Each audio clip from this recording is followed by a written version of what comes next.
मैं सीधी बात है, मैं क्या आवाम के बीच में रह के काम करना पसंद करता हूँ और जो इलाके की परेशानी है, लोगों की जो मांग होती है, ज़रूरत होती है, उसके तहत मैं अपना जो भी एजेंडा ठीक करते हुए उस पर काम करता हूँ। अब लोगों की मोहब्बत है कि लोग ये चाह रहे हैं कि मैं उनका उम्मीदवार बनकर आगे आऊँ, तो ये लोगों की मांग है। पार्टी इस पर गौर करेगी, जो भी पार्टी का फैसला होगा मैं पार्टी के साथ हूँ। तो सारे जो लोकसभा है, रायगंज लोकसभा के अंदर जो विधानसभा क्षेत्र है, सबका दौरा कर रहे हैं, अब तैयारी चल रही है? नहीं, मैं तो अपने तौर पर जहाँ भी ज़रूरत होती है, कोई भी मसला आता है, तो उसमें मैं as a public representative party के नेता के तौर पर मेरी जिम्मेदारी जो बनती है उसको मैं निभाने के लिए हर जगह पहुँचने की कोशिश करता हूँ। जाकर मुझसे जो भी बन पाता है वो करता हूँ मैं। अब रहा सवाल कि ये जो है 7 विधानसभा रायगंज लोकसभा में आता है, तो पहले से मैं 7 विधानसभा ही नहीं बल्कि बाकी जो 2 विधानसभा हैं, चोपड़ा और इटाहार, मैं हर जगह जाता था। पूरे उत्तर दिनाजपुर में मेरी जो भी पॉलिटिकल प्रोग्राम्स रहे हैं वो मैं करता था। कहीं भी कोई मसला हुआ उसमें मैं लोगों के साथ खड़ा रहने की कोशिश करता हूँ।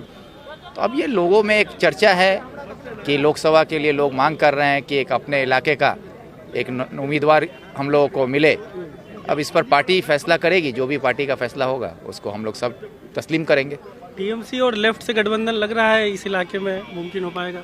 नहीं, टीएमसी के साथ गठबंधन की कोई बात नहीं है, क्योंकि ममता बनर्जी जो है इंडिया जोट में वो बीजेपी के इशारे में ही इसमें शामिल हो हुई थी। उनका मकसद ही था कि इंडिया जोट को तोड़ना है और वो अपने काम को अंजाम दे चुकी हैं। बंगाल में कुछ दिन पहले उन्होंने ये साफ कर दिया कि अब हम 42 सीटों पर अकेले लड़ेंगे।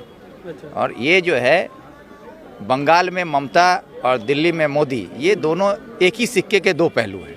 और ममता बनर्जी जो काम बंगाल में आरएसएस नहीं कर सकती है, ममता बनर्जी आरएसएस की एजेंट बन के वही काम बंगाल में करती है।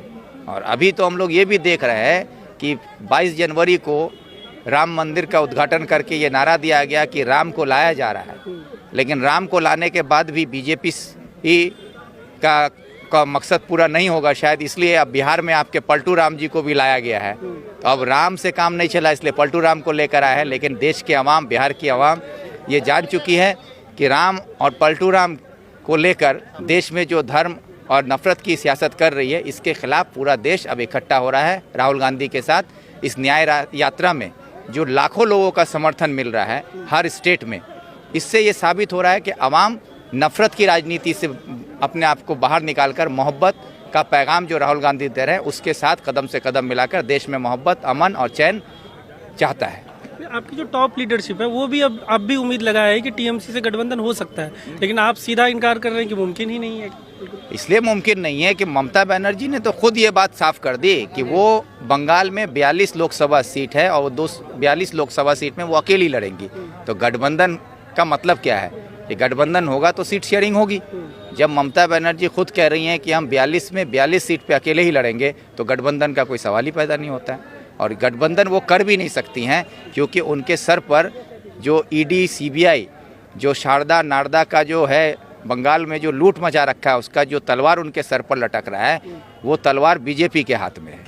और बीजेपी के डर से उनको वही करना होगा जो बीजेपी, आरएसएस उनको इशारा करेगी, और वही काम वो बंगाल में कर रही हैं। अगर गठबंधन हो जाए तो आपको लगता है फायदा होगा बंगाल में? बिल्कुल नहीं होगा। ममता के साथ गठबंधन करना कांग्रेस को खुदकुशी करने के बराबर होगा।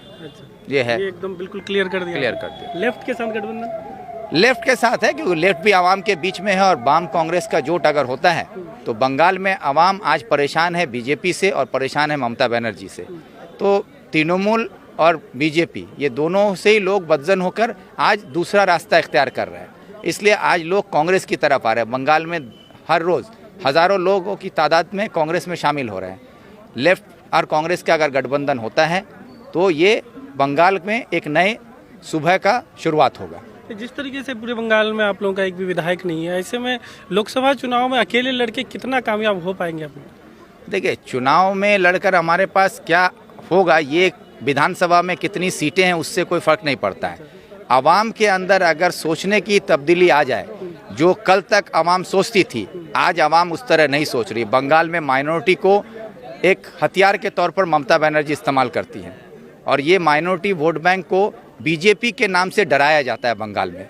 अब हिंदुस्तान में जो अफरा तफरी का माहौल है, नफ़रत की सियासत है, उससे लोग बदजन हो रहे हैं। अब लोग समझ पा रहे हैं कि ये बीजेपी और तृणमूल ये डर की सियासत दिखाकर मुसलमानों को अपना वोट बैंक बना के रखना चाहती है ममता बनर्जी, जिससे लोग अब बाहर निकलने के लिए तैयार है। अब ऑप्शन खोज रहे हैं और ऑप्शन हिंदुस्तान में राहुल गांधी रास्ता दिखा रहे हैं। भारत जोड़ो यात्रा, ये न्याय यात्रा, पूरे देश में जो लोगों का समर्थन आ रहा है, उससे बंगाल में भी बदलाव आ रहा है। लाखों लोग कांग्रेस की तरफ जुड़ना शुरू हो गए। हर दिन हज़ारों की